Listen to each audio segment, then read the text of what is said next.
previo, a mí me avisaron esto medio sobre la fecha, pero vemos si lo tomamos el martes que viene o lo tomamos el otro martes, si Gino me permite, el martes 4 de noviembre. Ese tendría que ser presencial, porque, bueno, después tomar un examen. Yo he tomado exámenes virtuales, pero lo vamos a hablar con Gino. Se los confirmo para el martes para el jueves que viene. ¿Cuándo tomamos y la modalidad de tomar? ¿Ustedes no están yendo a la facultad? Pues en abril fuimos. Sí, sí, y de hecho hubo algunas que otras clases que fueron híbridas, por así decirlo, alguna presencial, otra virtual. Hemos dado examen allá también, con lo cual, Claro, exacto.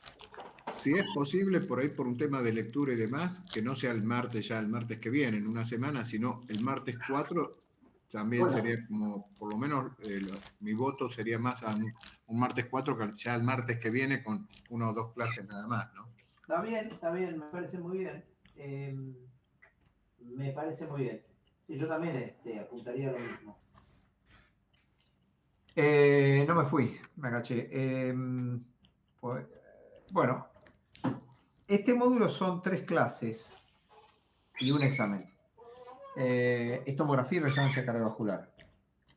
Como se imaginarán, en 3 clases podemos ver muchas generalidades, pero el que quiera después profundizar en el método como para hacerlo, va a ver que hay cursos que duran más de un año. Nuestro fellow dura 2, pero bueno, no importa, es una anécdota. Digo, son generalidades del método. Y el examen va a ser eso, ¿no? El examen va a ser dirigido a comprender el método, la utilidad, la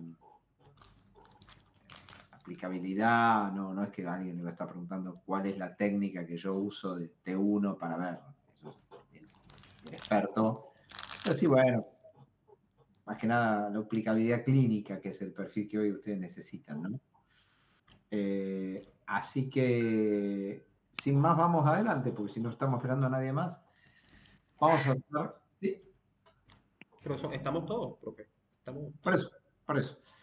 Vamos tranquilos, cualquier duda ustedes me preguntan. Si hay algún inconveniente con el audio, algo me avisan, porque yo por ahí estoy avanzando, se nos escucha algo. Yo tengo buen audio, estoy bien conectado, así que no debería tener problema. A ver, estas son casi todas las utilidades que tiene la resonancia magnética cardíaca. Cardíaca, porque si ustedes no vamos a hablar, yo no hago el tema, no soy experto, si preguntan por cerebral, hay otras secuencias y otra información que se puede obtener, hepática también, lo que se les ocurre, o sea, no son las que más usamos. Entonces, ¿qué vemos con una resonancia?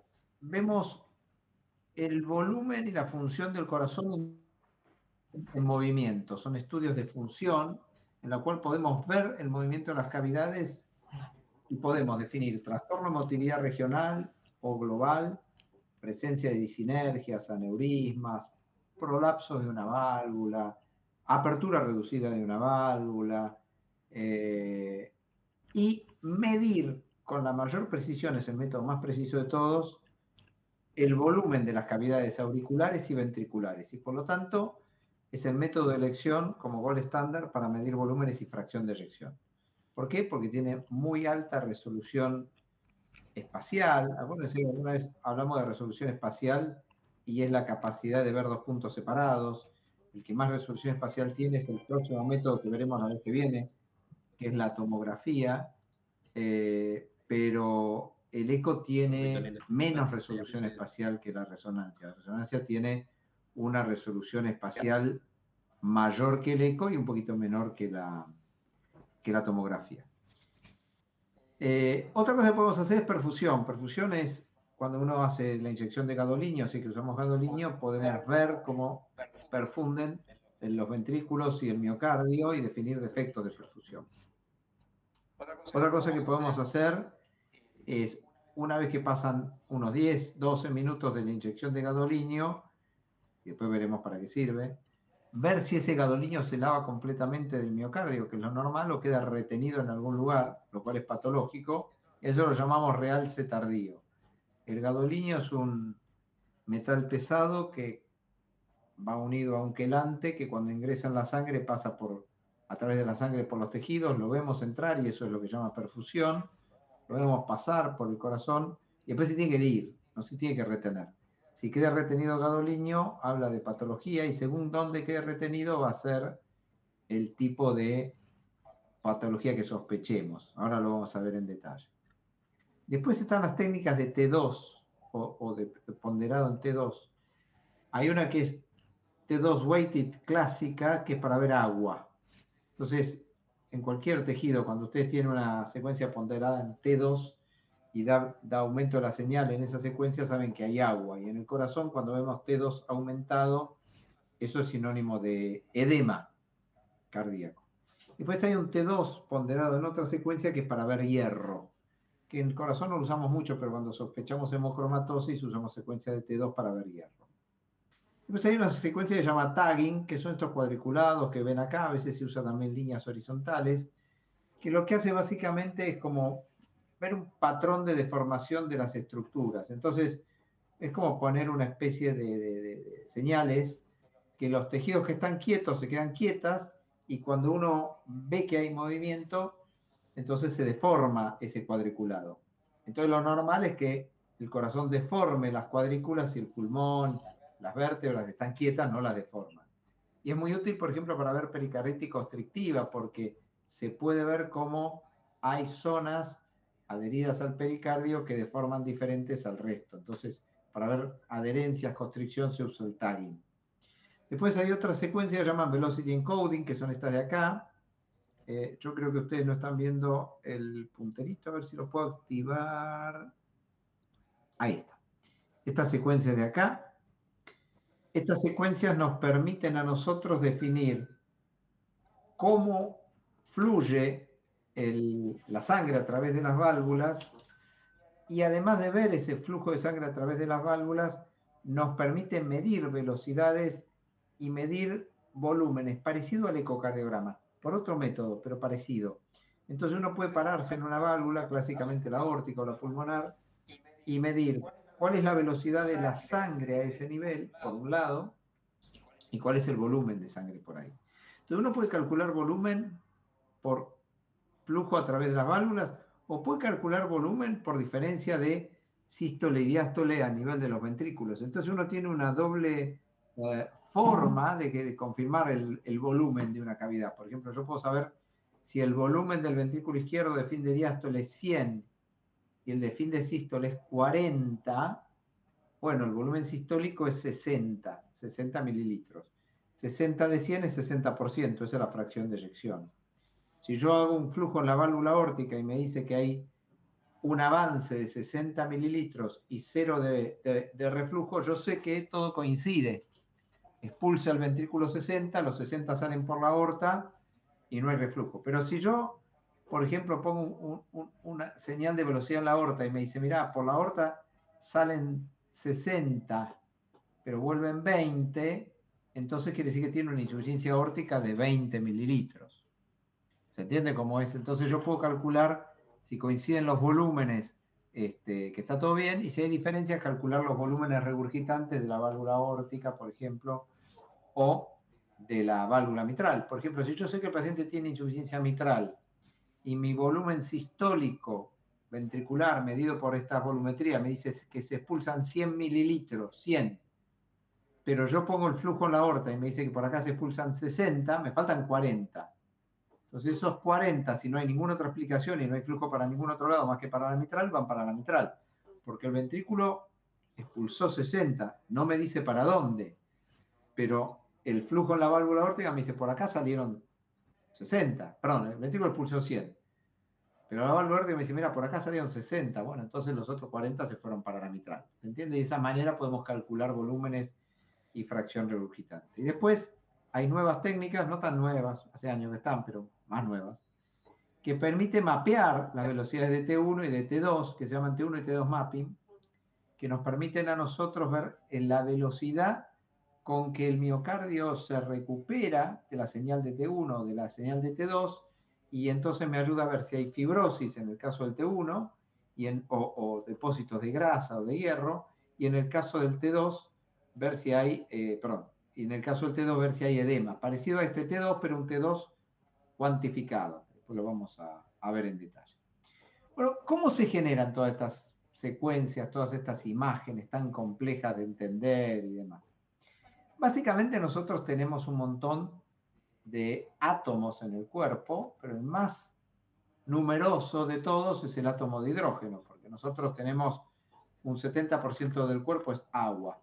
Por lo tanto, el agua es H2O, hay 2 átomos de hidrógeno por molécula de agua, está lleno de átomos de hidrógeno en nuestro cuerpo, cuyos electrones y protones están ahí dando vueltas en forma aleatoria, por decirlo de alguna manera. Cada uno va para su lado. Ahora, si yo los expongo a un gran campo magnético muy potente, todos los electrones van a apuntar hacia el imán, porque están cargados con energía negativa. Si yo le pongo una carga positiva con un imán muy potente, que es el resonador, todos miran para el mismo lado. Y si después yo lo suelto ese imán y le libero la energía, vuelven a su posición original. Entonces yo lo que voy a hacer es con un imán alinearlos todos para el mismo lado y después anular la señal del imán y vuelven todos a la posición original. En ese cambio de orientación del electrón se genera una señal electromagnética. Esa señal electromagnética es captada por el resonador y transformada por una secuencia muy compleja física, que solamente entienden los físicos, en una imagen.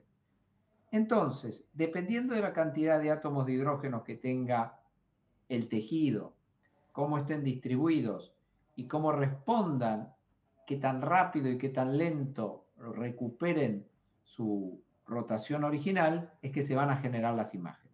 Entonces tengo, por ejemplo, imágenes que tienen mucha agua, imágenes que tienen poca agua, imágenes que tienen casi nada de agua y son oscuras, como el hueso, como el calcio, como el metal, que no tienen prácticamente señal, imágenes que son muy, muy brillantes porque tienen mucho átomo de hidrógeno, como el agua, los derrames, los quistes, como vamos a ver ahora. Y según qué tipo de secuencia yo además le ponga, ponderada en T1, ponderada en T2, supresión grasa, con gadolinio, sin gadolinio, voy a generar distintos tipos de imagen. ¿Cuán potente es este imán?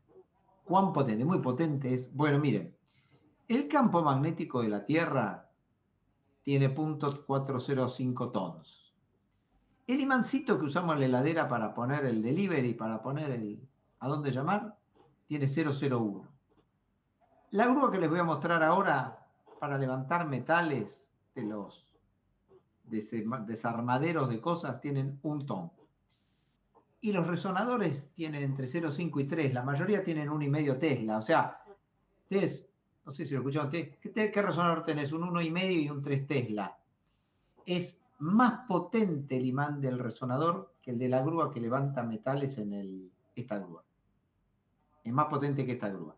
No sé si alguna vez, no son muy comunes de ver, pero en las películas la vieron, que es un plato terrible que baja y engancha 4 autos, 3 cosas, un montón de hierro, como ven ahí, la levanta y puede levantar un auto entero. Bueno, el resonador tiene un imán más potente todavía que esa grúa. O sea que es un campo magnético extremadamente potente.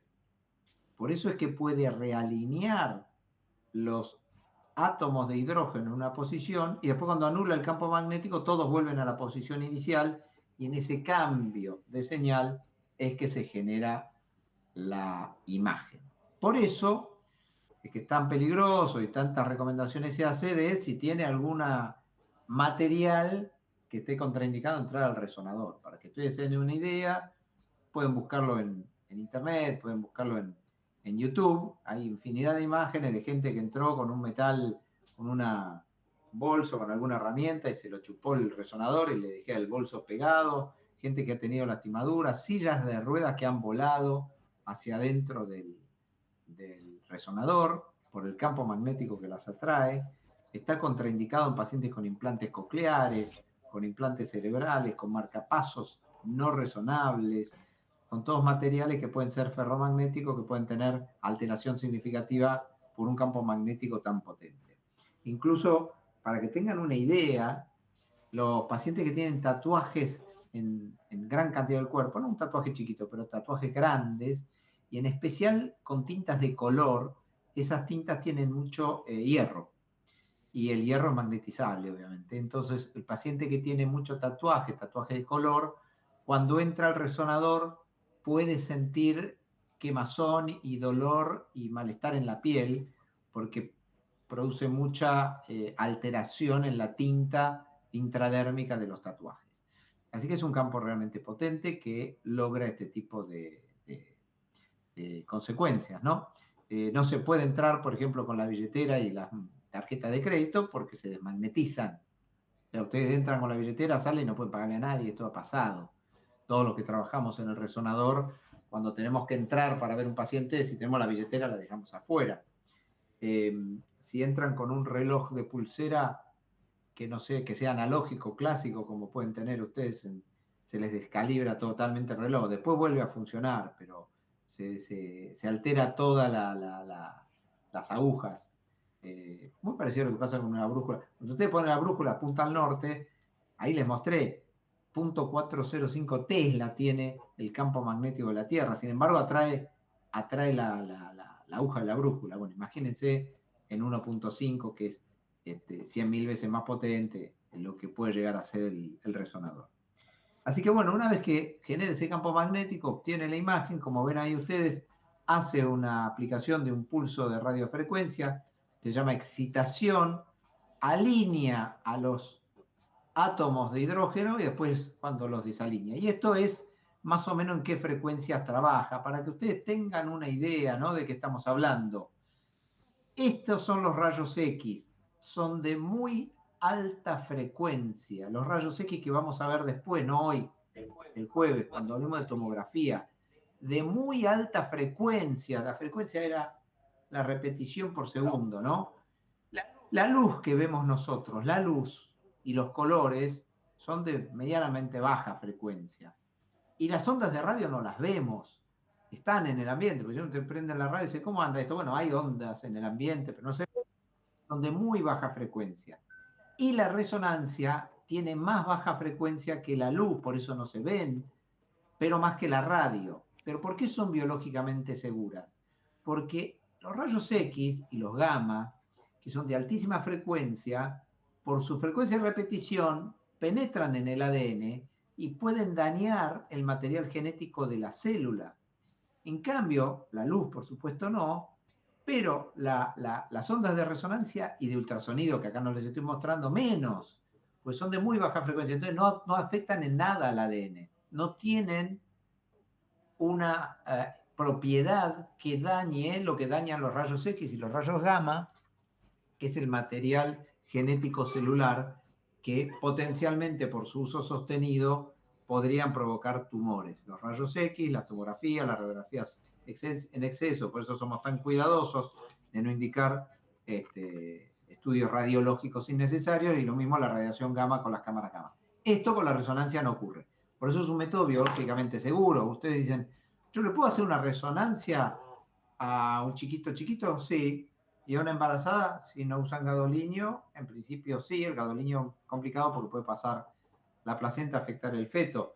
¿Y se lo puede hacer a un chico de 15 años y repetirle 3 resonancias por semana si lo necesita? Sí, no, en teoría no va a pasar nada a nivel de sus tejidos. Lo que hay que tener cuidado, como dijimos, que no tenga un material ferromagnético que lo puedes poner en peligro, que no tenga una prótesis en la cabeza, un implante coclear, un implante ocular, un marcapasos. Pero esos son riesgos del magnetismo, no del daño celular que puede provocar los rayos X o los rayos gamma. Bueno, un poco esto es relativamente difícil de entender para todos los que no están en la física, ¿no? Pero como pueden ver ustedes, hay un gran campo magnético, como dijimos, se excita al electrón de hidrógeno, el electrón se orienta hacia el campo magnético, esto se genera en una imagen de un área de interés, una imagen totalmente nublosa, que cuando vuelve a la posición original arroja una señal diferente, y a partir de ese cambio de señal se pueden formar las imágenes cerebrales, cardíacas, óseas, musculares y demás, y podemos obtener imágenes de resonancia. Y los diferentes tonos y formas van a depender de la cantidad de átomos de hidrógeno que tenga cada tejido. Entonces, por ejemplo, acá se ve la grasa en blanco en estas secuencias, porque hay secuencias donde nosotros codificamos que la grasa se ve en negro. El músculo esquelético se está viendo en este color grisáceo, la grasa epicárdica de nuevo en blanca, el músculo cardíaco del mismo color que el esquelético grisáceo, y la sangre en esta secuencia se ve de color negro. Hay secuencias como esta, que parecía la anterior, que llaman secuencias de sangre negra, y hay secuencias que cambian la codificación y llaman secuencias de sangre blanca. Pero lo que importa es que nos permite, fíjense ustedes, a diferencia del ecocardiograma y también de la tomografía, que no es tan fácil, diferenciar muy bien los tejidos. La resonancia es un método espectacular para caracterización tisular. Entonces, yo les muestro esto y les digo, miren, esta es la grasa subdérmica, la que tenemos, esta es la piel, y abajo está la hipodermis, esta es la grasa subdérmica, y esto es el músculo pectoral, que está acá, y esto negro es el hueso, la costilla, y esto es grasa que está dentro del mediastino, y esto es grasa que está por fuera del pericardio. Y acá hay una línea que apenas se ve, y eso es normal porque es muy delgadito, el pericardio, y esta es grasa que está por adentro del pericardio. Y esto es miocardio, miocardio del ventrículo derecho y miocardio del ventrículo izquierdo, y acá se ve el papilar anterior y el papilar posterior, y acá hay sangre, y acá hay sangre como corresponde. O sea, se puede ver muy bien. Y si me voy para afuera, esto es pulmón, esto es grasa por debajo del pulmón, acá está el diafragma, acá está el riñón, acá está el hígado, acá están las suprahepáticas, acá está toda la grasa intraabdominal, mesentérica, o sea, se ve muy bien, mejor que claramente que la ecografía y un poco mejor todavía que la tomografía. O sea que, como dijimos, es una imagen no ionizante, no tiene radiación, es biológicamente en ese sentido segura como la ecografía. Pero es una técnica tomográfica porque me permite cortar un tejido en cualquier orientación, en cualquier plano. Es muy útil para ver función y anatomía y tiene mejor resolución espacial que el eco, menos que la tomografía, y mejor resolución temporal que la tomografía, menos que el eco. O sea, el eco le gana en resolución temporal es la capacidad de ver las cosas rápido, y la tomografía le gana en resolución espacial, la posibilidad de ver dos puntos separados como separados. O sea, aproximadamente la resolución de la resonancia está alrededor del milímetro, el del eco está en 3, 4 milímetros y la tomografía es submilimétrica, alrededor de 0,5 milímetros, para que ustedes tengan una idea. Acá ya hablamos las contraindicaciones, las embarazadas no lo recomendamos en el primer trimestre, especialmente cuando usan gadolinio. Ningún dispositivo imantable puede entrar al resonador. Hay ahora marcapasos y desfibriladores resonables, pero los no resonables no pueden entrar. Los pacientes claustrofóbicos, la verdad que está contraindicado porque la pasan mal, piden salir y se pueden hacer con anestesia o con sedación profunda, pero despiertos es muy difícil. Y el gadolinio en insuficiencia renal estaría contraindicado. De todas maneras, ahora hay gadoliños nuevos, más modernos, que en teoría tienen menos riesgo de afectación. No produce insuficiencia renal. El gadolinio no da insuficiencia renal. Esto es algo que hay que entender. Lo que da insuficiencia renal es el contraste de la tomografía, que después lo hablaremos la vez que viene.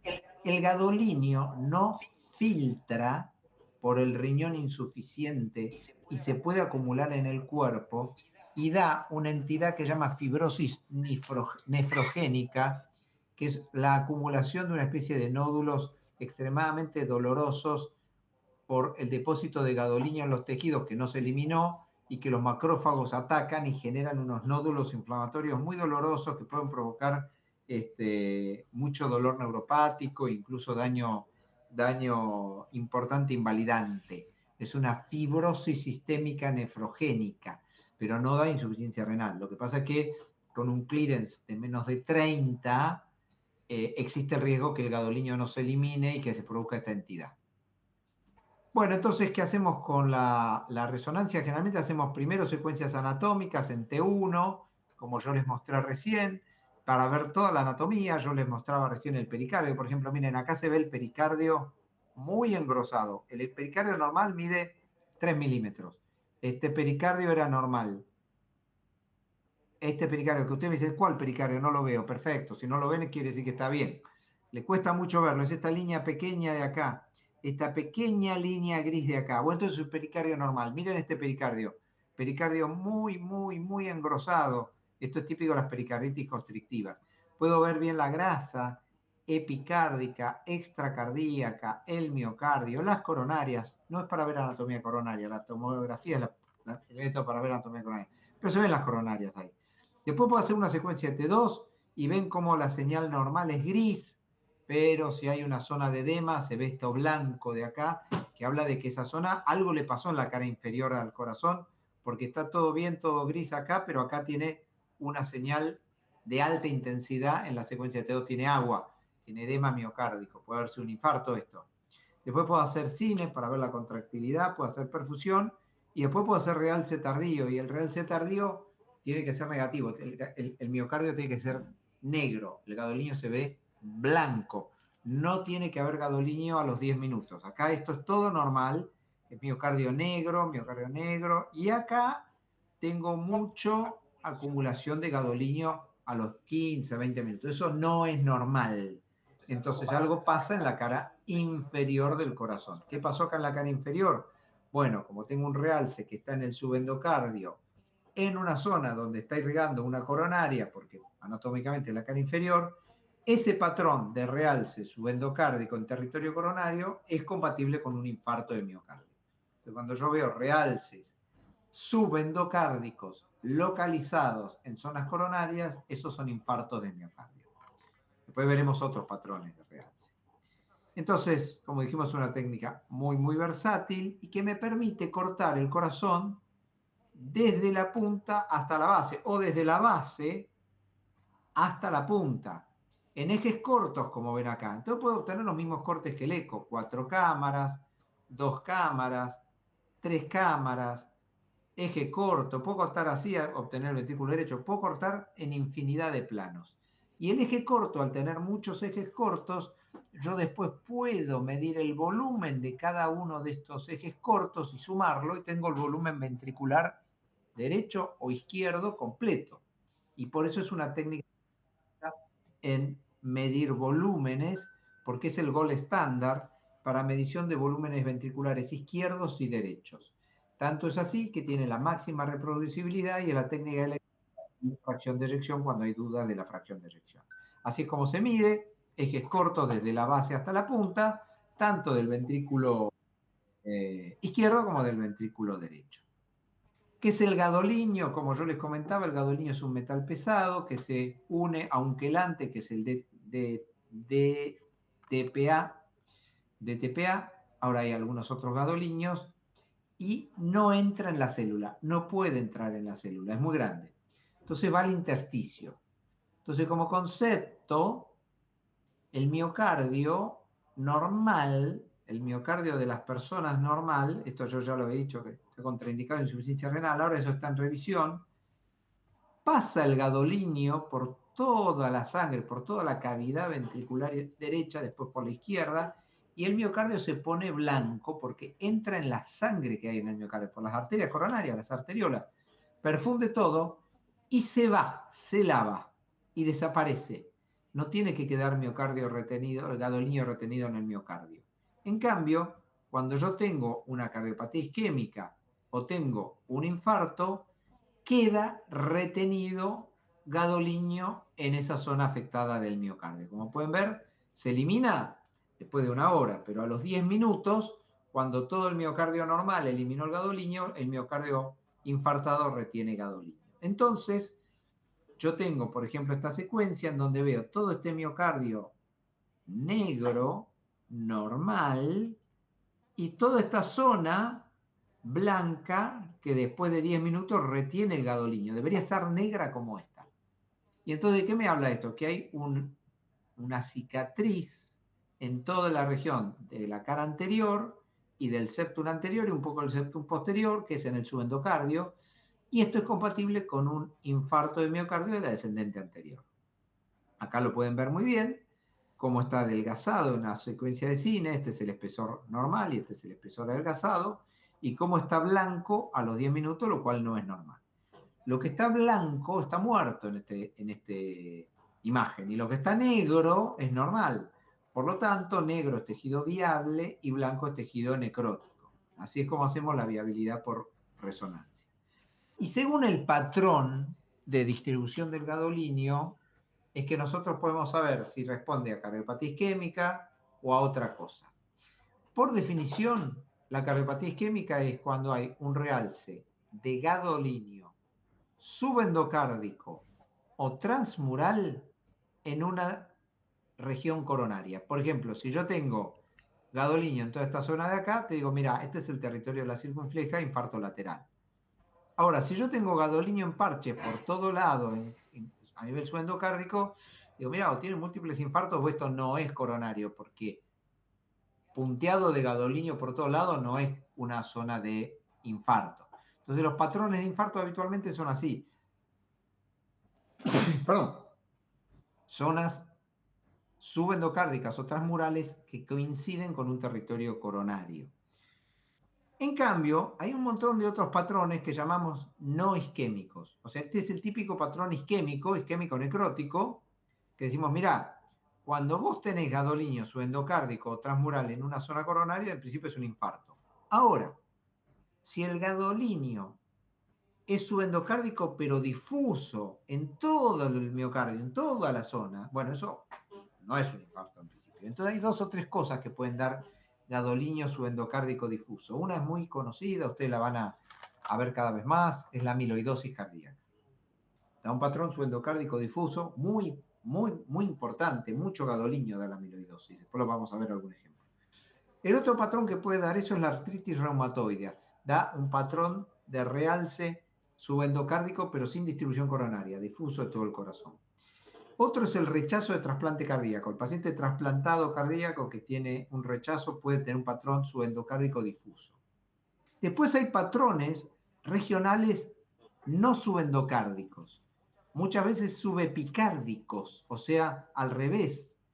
Y lo subepicárdico en general corresponde a miocarditis. Las miocarditis no suelen ser subendocárdicas. Son o intramiocárdicas en el espesor del miocardio, pero sin comprometer el subendocardio, o epicárdicas.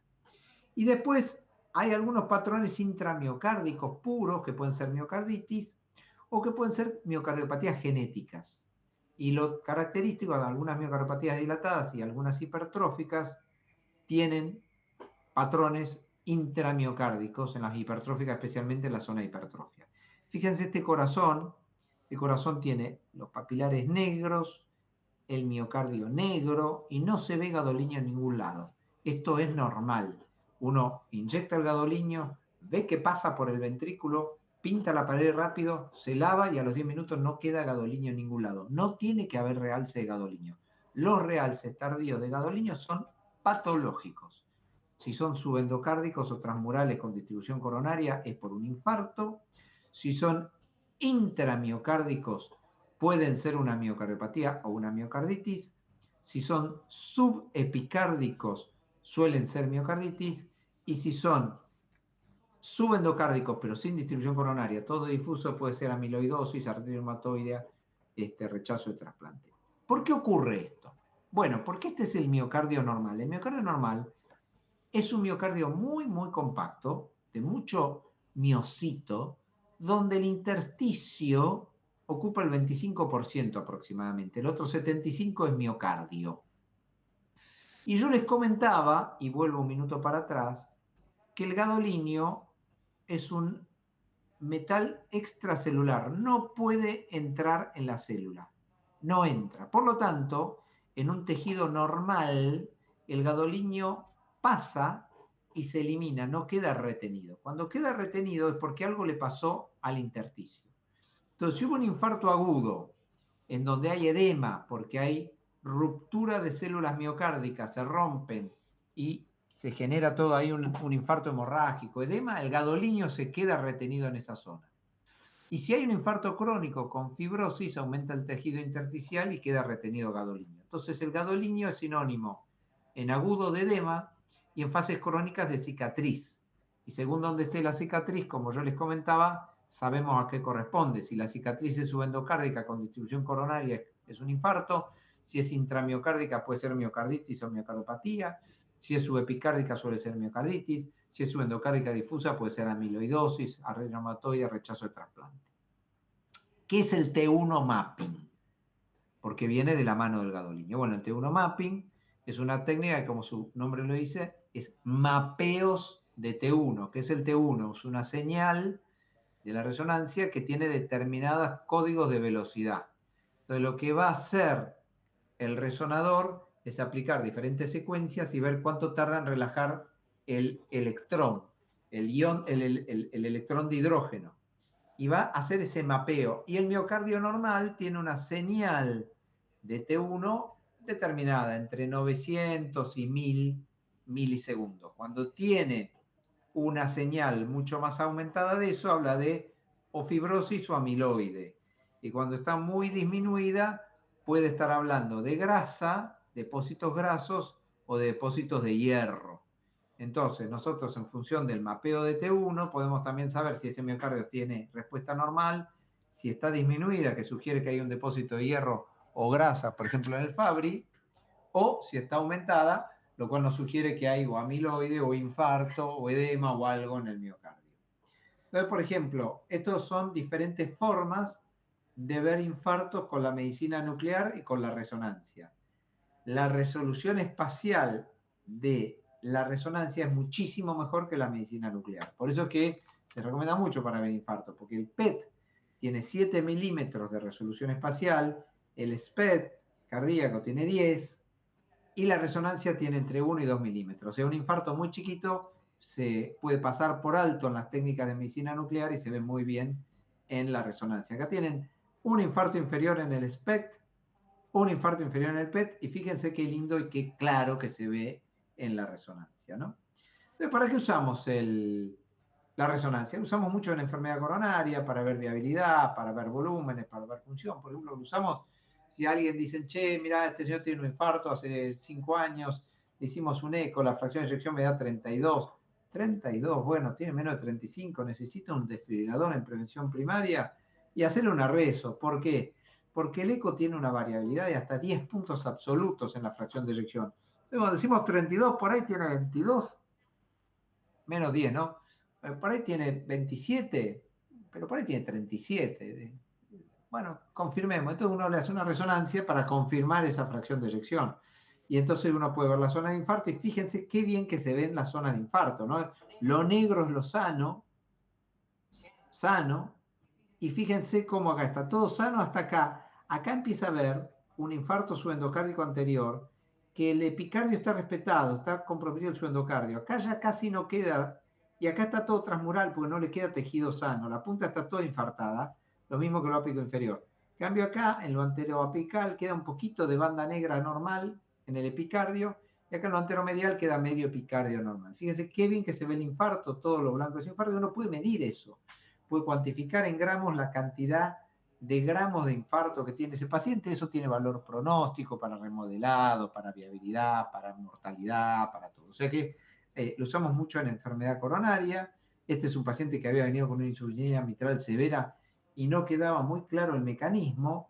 Tenía insuficiencia mitral severa por eco, una hipoquinesia global, y cuando le hacemos la resonancia nos encontramos con que, como ven ustedes acá, tiene un infarto de toda la región subendocárdica anterior, apical, y también la cara inferior e inferolateral, que ahí se ve muy bien. Entonces, todo lo inferolateral. Este paciente tiene una cardiopatía isquémica, lo que pasa es que era tan hipokinético el ventrículo que no se veía el trastorno regional.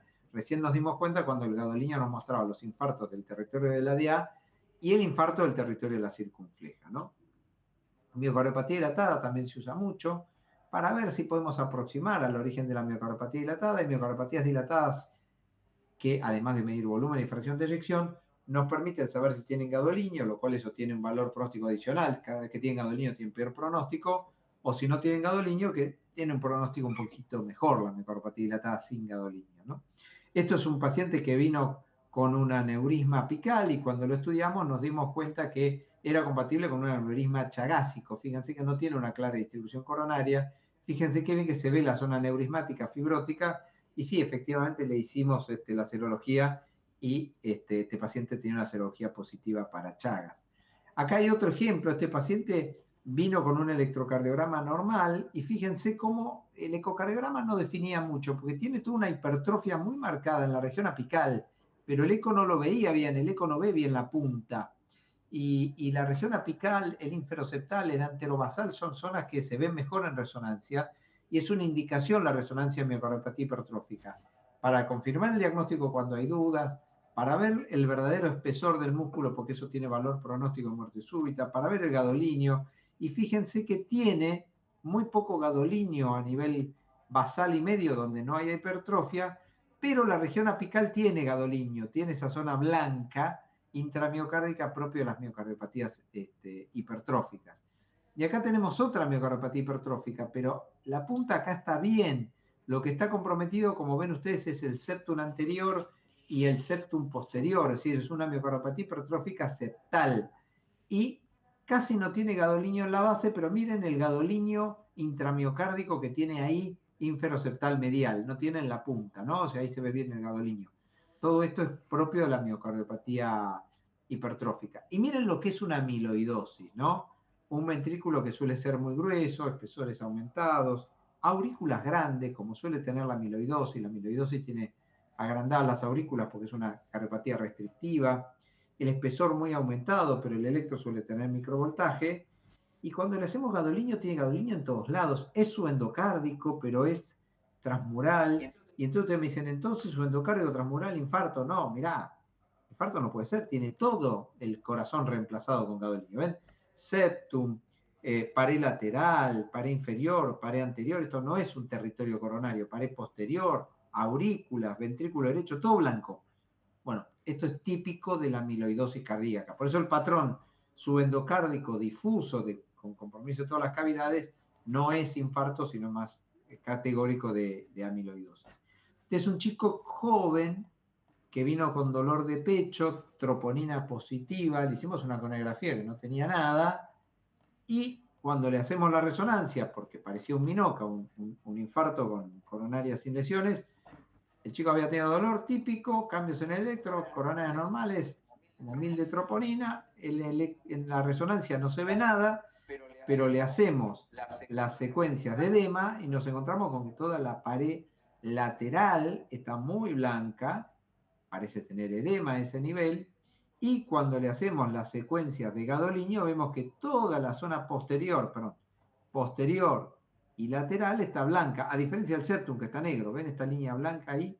Y cuando le hacemos las otras secuencias, toda la región anterior, septum, inferior está normal, y toda la pared lateral está toda blanca, que coincidía con la zona de edema, ¿no? Esto es una miocarditis típica. El chico tuvo dolor y troponina por una miocarditis, no tuvo un infarto. Son los simuladores de infarto, ¿no? No es un minoca, sino que es un evento cardiovascular no isquémico, ¿no? Acá ven todo el blanco del realce tardío de gadolinio.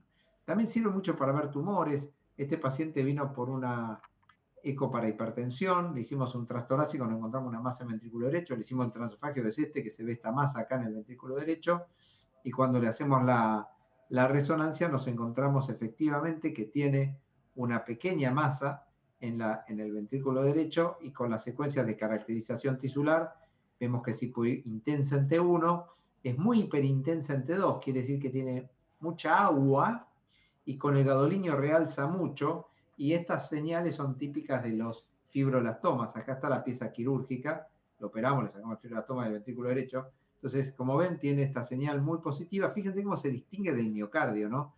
El edema se ve muy bien, ¿no? Esta señal blanca brillante, y el gadolinio también es blanco brillante. Entonces, según cómo se comporten los tejidos, al T1, al T2, al T2 mapping, al gadolinio y demás, es que a uno lo orienta. No es una anatomía patológica, pero orienta mucho al tipo de lesión que estamos viendo. Entonces nos permite definir con bastante precisión si es un infarto o no, si es un Chagas, si es un tumor, orientar al tipo de tumor, benigno, maligno, mixoma, fibrolastoma, sarcoma, linfoma, nos ayuda bastante a orientar en ese sentido.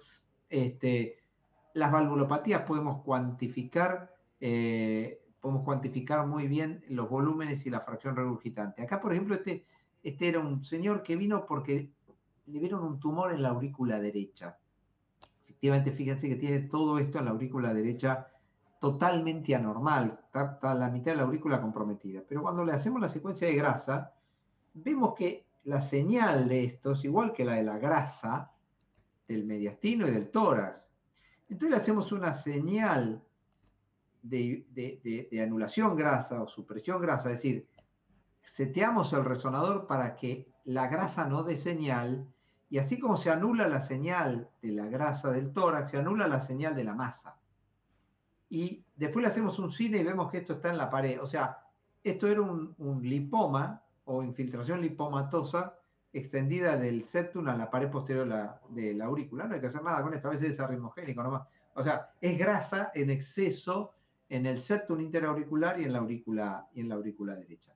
Este es un hombre que venía del sur, que le han encontrado quistes en un eco y en una tomografía. Y sí, efectivamente, cuando ustedes ven en la resonancia, lo que vemos son estos grandes quistes, que parece la aorta, pero esto no es la aorta, esto es un quiste, con gran contenido acuoso, porque tiene una señal muy aumentada en esta secuencia líquida, y como pueden ver ustedes, cuando hacemos un T2, brilla, comparado por ejemplo con el hígado que está apagado, los músculos que están apagados y demás, el cardio que está gris. Esto es una señal enorme, brillan mucho, y cuando le hacemos la secuencia de T1, están apagados, o sea, realmente era algo con mucha agua y con contenido proteico. Y cuando hacemos el gadolinio, no capta nada, absolutamente nada, o sea, no tiene perfusión, no tiene retención, no hay estroma ahí. Entonces, estos eran quistes que por la forma, la distribución y el comportamiento fue compatible con quiste hidatídico. Efectivamente, este paciente se operó y tiene una hidatidosis cardíaca, se operaron, se trajeron los quistes hidatídicos y después se le dio tratamiento específico para hidatidosis. Con lo cual, la resonancia ayudó a localizar y a caracterizar los quistes. Pudimos, ¿dónde estaba? Le dijimos al cirujano, tiene tantos quistes localizados en tal lugar, y bueno, efectivamente fue y lo pudieron sacar. Así que bueno, un poco para terminar esta charla de hoy, es muy útil la resonancia para caracterizar tejidos, permite definir si algo es grasa, si es líquido, si es infarto, si tiene o no fibrosis. Hoy podemos más o menos cuantificar la cantidad de fibrosis también que hay, saber si el intersticio tiene un volumen normal o aumentado, eso tiene valor pronóstico en miocardopatías. Tiene valor no solo diagnóstico, sino pronóstico en el sentido de riesgo de muerte súbita, miocardopatía dilatada, miocardopatía hipertrófica. Y para todo lo que es volumen, fracción de eyección, valvulopatías, nos ayuda mucho cuando hay dudas con el eco. ¿Nos ayuda en qué? En definir la forma de la válvula aórtica, en definir la zona del prolapso de la válvula mitral cuando no lo vemos bien por eco, cuantificar el volumen regurgitante aórtico mitral. Si tiene una cardiopatía congénita, es una muy buena indicación la resonancia. Medimos volúmenes derecho, izquierdo, cuantificamos shunt si tiene shunt, fracción de eyección derecha, que es tan compleja en las cardiopatías congénitas. Con lo cual es un muy buen método, lo usamos mucho nosotros en pacientes cardiológicos graves con alguna cardiopatía que lo amerite. Donde más lo usamos es en cardiopatía isquémica grave, no en cualquier infarto. En valvulopatías, cuando tenemos dudas con el eco o con la tomografía, lo hacemos. En miocardiopatía hipertrófica y en miocardiopatía dilatada nos gusta tener en algún momento de la historia del señor o señora una resonancia, y en cardiopatías congénitas lo usamos mucho también. Bueno, ¿preguntas? Yo la clase, como hice con resonancia, les voy a pasar las clases. Complejo. No, yo quería preguntarle una cosita que me quedó ahí, una duda. O sea, la indicación en un paciente que ha tenido infarto no tiene que ver el tiempo de evolución del infarto ni nada por el estilo. O sea, es como para ver la lesión miocárdica que queda. Cuando vos querés ver la lesión, o sea, por ejemplo, si vos tenés un infarto de 3 días y necesitas conocer tamaño de infarto y ver si tiene un trombo, porque por eso alguien te dijo, me parece que tiene un trombo en el ventrículo y no te queda claro, a los 3 días del infarto le haces la resonancia, lo hacemos, lo hemos hecho. Y si vos decís, tuvo un infarto hace 12 años y yo quiero saber la fracción de eyección porque quiero saber si tiene menos de 35 por orden desfibrilador y el infarto tuvo hace 12 años, le hacemos la resonancia a los 12 años, no importa. Digamos, no hay una contraindicación hacerle... De hecho, hay estudios que hablan de que si tenés tiempo le haces la resonancia. Nosotros no lo hacemos y yo creo que es un riesgo perder minutos vitales para revascularizar un infarto. Pero hay estudios que han hecho resonancia en agudo para ver tejido amenazado. Digamos, y si no se puede hacer una resonancia inmediatamente después de la angioplastia para ver cuánto edema hay, que es toda la zona que se llama amenazada, y cuánto infarto finalmente queda, y eso se llama miocardio salvado, digamos, se puede hacer en cualquier momento el infarto. Sí, Daniel. Una preguntita. Con respecto a un SPECT, por ejemplo, y con reperfusión tardía para ver viabilidad, en cuanto a la sensibilidad y especificidad de esto para ver viabilidad versus un SPECT, ¿cómo sería esto ahí? ¿Cuál es lo más indicado para pedir en este caso? Teóricamente es un método más sensible que el SPECT, porque tiene más resolución espacial. Aproximadamente estamos hablando de más del 90%. Y si solo haces gadolinio, realce tardío, tiene más sensibilidad, pero menos especificidad. Pero si vos suplementás esto con una técnica de apremio, como puede ser, por ejemplo, dobutamina, que se puede hacer en resonancia dobutamina para ver viabilidad, reserva contráctil, es más sensible y más específico. O sea que el método más sensible y específico es la resonancia con dobutamina.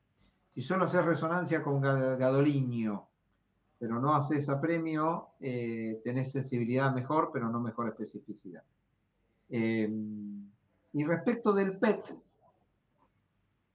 es parecida a la sensibilidad y mucho más específica. El PET tiene menos especificidad, porque el PET ve tejido viable, pero no sabe la recuperación de la función. Eso lo ves con dobutamina en baja dosis. A mí me resulta poco, se hace en todos lados, ¿eh? No es muy cómodo tener a un tipo en el resonador y darle hasta 20 gamas de dobuta, pero se hace, con bombas especiales y con control, se hace resonancia dobutamina. Lo que se hace mucho es dipiriamol. El dipiriamol es una prueba bastante más segura en resonancia, después lo revertí con aminofilina, y en Argentina no hay regadenoson que se usa afuera, es un dipiriamol símil mucho más rápido, ¿no? Regadenoson es una adenosina directa. Una adenosina rápida y que tiene mucho mejor tolerancia y más segura. No hay en Argentina, que yo sepa no hay, pero se usa mucho en el mundo eso. O sea, sería la resonancia con apremio entonces, elección dobuta o dipiridiamol, y eso sería más sensible y específico. Sí. Nosotros no hacemos, pero la que te voy a decir, pero existe resonancia con ejercicio. Hay unas bicicletas, unas pedales no magnéticos, no imantables, que pueden entrar al resonador, es una pedalera. Entonces vos le pones la pedalera al paciente, el paciente puede pedalear estando acostado, es incómodo. Sí. El paciente te imaginas que está dentro del tubo tratando de pedalear en un pedal que te vas aumentando las cargas, pero si me preguntás, hay pedaleras no magnetizables que se pueden usar para hacer resonancia y ejercicio. Nosotros no hemos hecho. Sí hemos hecho dobutamina y hemos hecho dipiriamol, lo hacemos rutinariamente, y sí hay resonancia y ejercicio en algunos lugares. También se puede usar las bombas de infusión que se meten. Hay dos formas, una que para mí es la más incómoda, pero la que más se usa es la bomba fuera del resonador y pues no puede entrar la bomba, entonces por un tubo largo se conecta al paciente, y después hay bombas resonables que vos podés meterla adentro. Vos lo que tenés que tener certeza no meter una bomba no resonable adentro, porque puede haber un riesgo físico, ¿no? Digamos, vos metés un elemento magnético pesado y le puede romper la cabeza a alguien porque te lo lleva puesto. Digamos, busquen en YouTube, hay muchos videos de sillas de ruedas encastradas adentro del resonador. No es joda, digamos, y no es que vos decís, bueno, apagame un minuto el aparato. Apagar el aparato es una secuencia compleja y de muy alto costo. Hay helio en el medio que cuesta mucho apagarlo y demás, digamos, a muy baja temperatura para mantener el imán. No es sencillo decir apagame el aparato. Entonces te aseguro que se van a acordar de tu nombre toda la vida si entras a un resonador con una llave no sé, con una llave del oro, pico del oro, y ¡pum! Se te la pega al resonador. Primero, si la llave sale volando y ahí en el camino va a ser una catástrofe. Y si se pega al resonador la llave, es muy complicado la logística para sacarla. ¿No? Te aseguro, no es que, ay, se me pegó como en la heladera, saco el imán. No vas a poder despegar lo que te haya chupado el resonador si te quedó pegado un metal. No lo van a poder sacar hasta que no apaguen el aparato, lo cual no es un equipo de eco que aprieto el botón y lo apago, lo saco y prendelo de vuelta. No es así. Mariano, solo una pregunta más. Con respecto a la grasa perivascular, que hoy se está como viendo a nivel de investigación que podría ser un factor pronóstico independiente y demás. ¿Lo están haciendo ustedes? ¿Es algo que utilizan más allá de eso en la clínica? ¿Lo han empezado a usar? No lo hacemos y no se hace hasta donde sé con resonancia. Si bien la resonancia ve muy bien la grasa, la forma en que se está cuantificando inflamación de la grasa epicárdica es con tomografía, a través de las unidades Hounsfield, que lo vamos a ver la vez que viene, de la grasa perivascular con tomografía. Porque el resonador es muy bueno para ver grasa, pero no cuantifica bien cómo está esa grasa, qué características tiene la grasa normal y la patología. La tomografía, yo te voy a mostrar cómo se ve la grasa, a través no de, la miro yo porque soy, con un software especial de inteligencia artificial, identifica la grasa, cuantifica las unidades Hounsfield de la grasa, y el concepto es que la grasa de bajas unidades Hounsfield es negativa, después veremos que es una unidad Hounsfield. Cuando eso aumenta, quiere decir que esa grasa está inflamada, no es una grasa normal. El resonador, hasta donde yo sé, no tiene esa capacidad de ver inflamación grasa. La tiene el tomógrafo, nosotros tenemos 4 tomógrafos, no tenemos el software de inflamación grasa. Excelente. El problema de la inteligencia artificial, yo lo hablaba el otro día en nuestro cuore, es que vos tenés muy buenos desarrollos de cosas aisladas. Entonces tenés el software que te evalúa la grasa, el software que te evalúa la placa, el software pero no tenés el software que te evalúa todo, que es lo que a vos te interesaría. Entonces, cada uno ha desarrollado un área muy interesante, pero aislada. Entonces, vos necesitas un software que te evalúe el corazón con todas sus características. Hay, pero no hay, hasta donde sabemos nosotros, un software que te evalúe volúmenes, fracción de eyección, cantidad de calcio, grasa, inflamación de la grasa, intersticio, perfusión, placa, características de la placa. Y entonces vos decís, bueno, tengo que comprar 8 software, uno para evaluar cada cosa diferente. Claro. En el futuro va a estar esto en el futuro va a estar. Pero es como que vos tengas un equipo y digas, mira, este equipo hace strain, este equipo hace tisular, este software hace continuo, este software hace color. ¿Y qué hacer todo? Necesitas comprar el de color, el de continuo. No, mira, yo quiero un equipo como tenemos ahora, que hace doble color, continuo, pulsado, tisular, strain, todo en un equipo. Eso va a venir. Hoy son desarrollos un poco aislados e independientes entre sí. El de la grasa es muy interesante. Yo lo de la grasa lo vengo escuchando hace 15 a 20 años. No es una cosa nueva, pero sí ahora hay tecnología para medirla. Antes era un hallazgo histológico, hoy hay tecnología que lo permite ver. Yo creo que en breve esto se va a masificar. Y una pregunta más, perdón, más de tipo administrativo. En el italiano, y a cargo tuyo, digamos, lo que tengas, ¿hay una especie, no sé, de Ateneo así online que podamos engancharnos, no sé, una vez a la semana, una vez al mes? ¿Habrá posibilidades de eso? No sé si lo hacen. 3 veces por semana. Qué bueno. De lunes a miércoles y viernes a las 13 horas a 14, donde casi siempre se discuten pacientes con imágenes. Uy, qué bueno. O sea, no son ateneos de imágenes, son ateneos de pacientes, en donde casi todos nuestros pacientes tienen una imagen. Alguna vez puede ser una revisión bibliográfica, alguna vez puede ser que nuestro fellow o residente presente una monografía, pero ateneo sí. Después yo les voy a pasar... ¿Eso es online? ¿O hay que sí, eso es online. No, eso es online. ¿Y podríamos tener el link sí. por ahí para en algún momento Y si uno puede todas, mejor, pero poder engancharse, ¿no?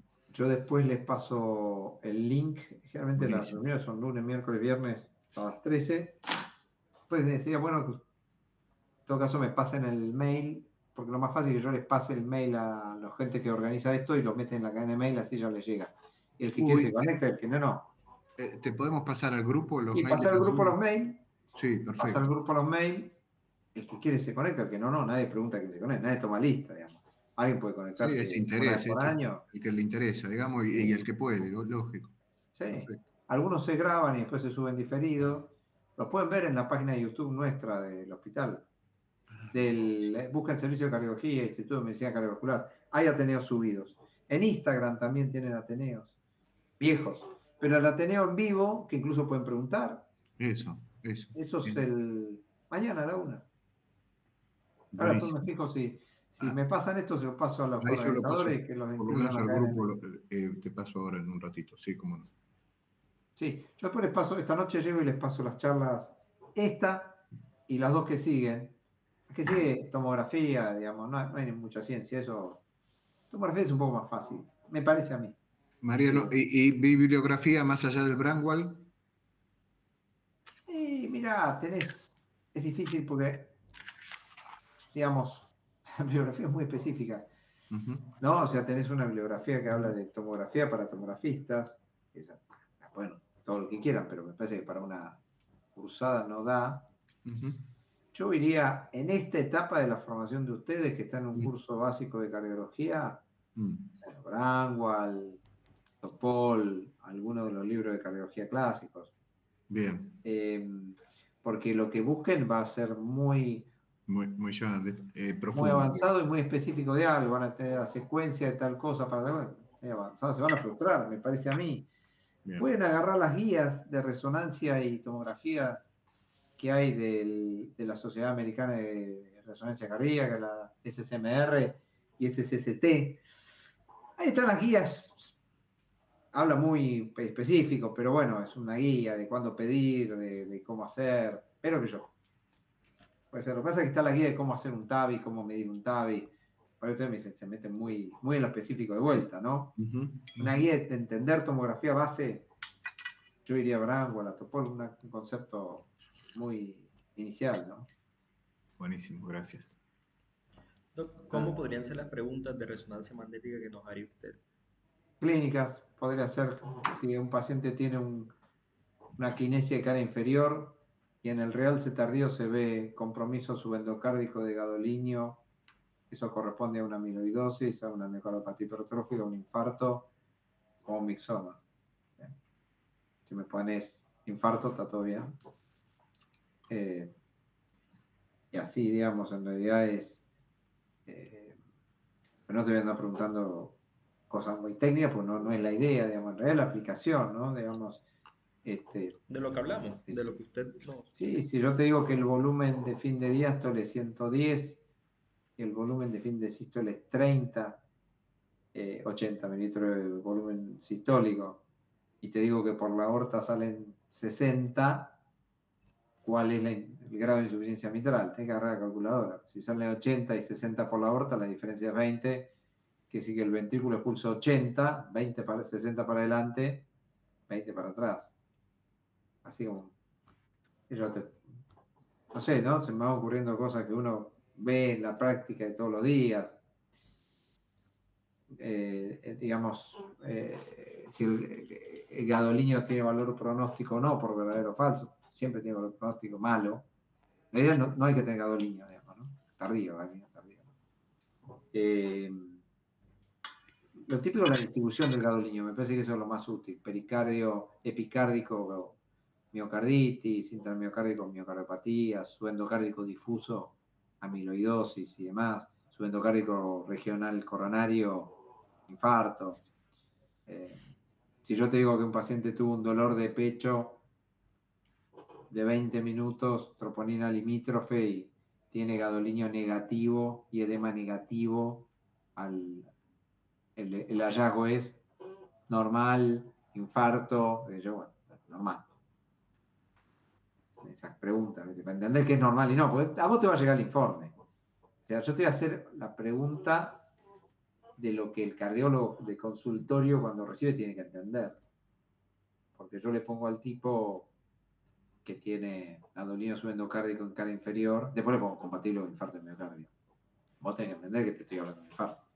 Nosotros se lo ponemos, pero bueno, lo que a mí me interesa es que ustedes, y en tomografía también, no sepan hoy, después sí, en el futuro si quieren, sí, hacer y procesar una tomografía. Para eso mi fellow tardan 2 años. Lo que tienen que entender es el informe de un estudio. ¿Cuándo pedirlo? Y ahí eso es otra pregunta. Uno puede pedir la resonancia cuando quiera, ¿no? Ahora, si uno dice, che, bueno, ¿cuál paciente sería más útil en una resonancia? Un señor que tiene ecocardiograma supuestamente normal, no. Un señor que tiene un infartito chico de cara inferior que anda bárbaro, un señor que tiene infarto extenso que estamos con duda de poner un desfibrilador, o un señor que tiene un infarto agudo no complicado de 24 horas que está evolucionando bien. No sé, vamos a decir, yo quiero el del 24 horas no complicado. Es discutible. La verdad que donde más útil es en el tipo que tenemos que poner un desfibrilador y tiene una fracción de eyección ahí que nadie sabe cuánto es. Ya. Tipo de 24 horas complicado, por una rezo, pero. Después de contraindicación, ¿no? El tema de implantes, marcapaso.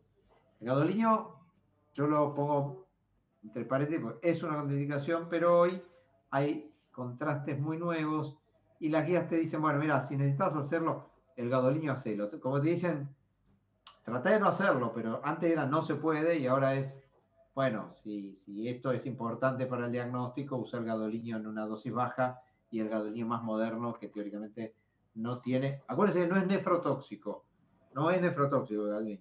Lo que pasa es que se puede retener y provocar fibrosis, pero se podría usar.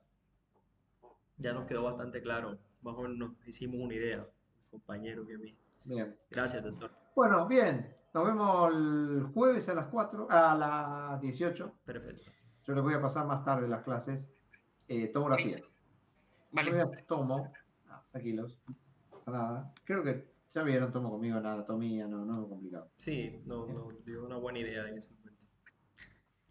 Muy bien. Gracias. Muchas gracias. Buenas Bárbaro. tardes. Gracias, Chau, chau. hasta luego. Hasta luego.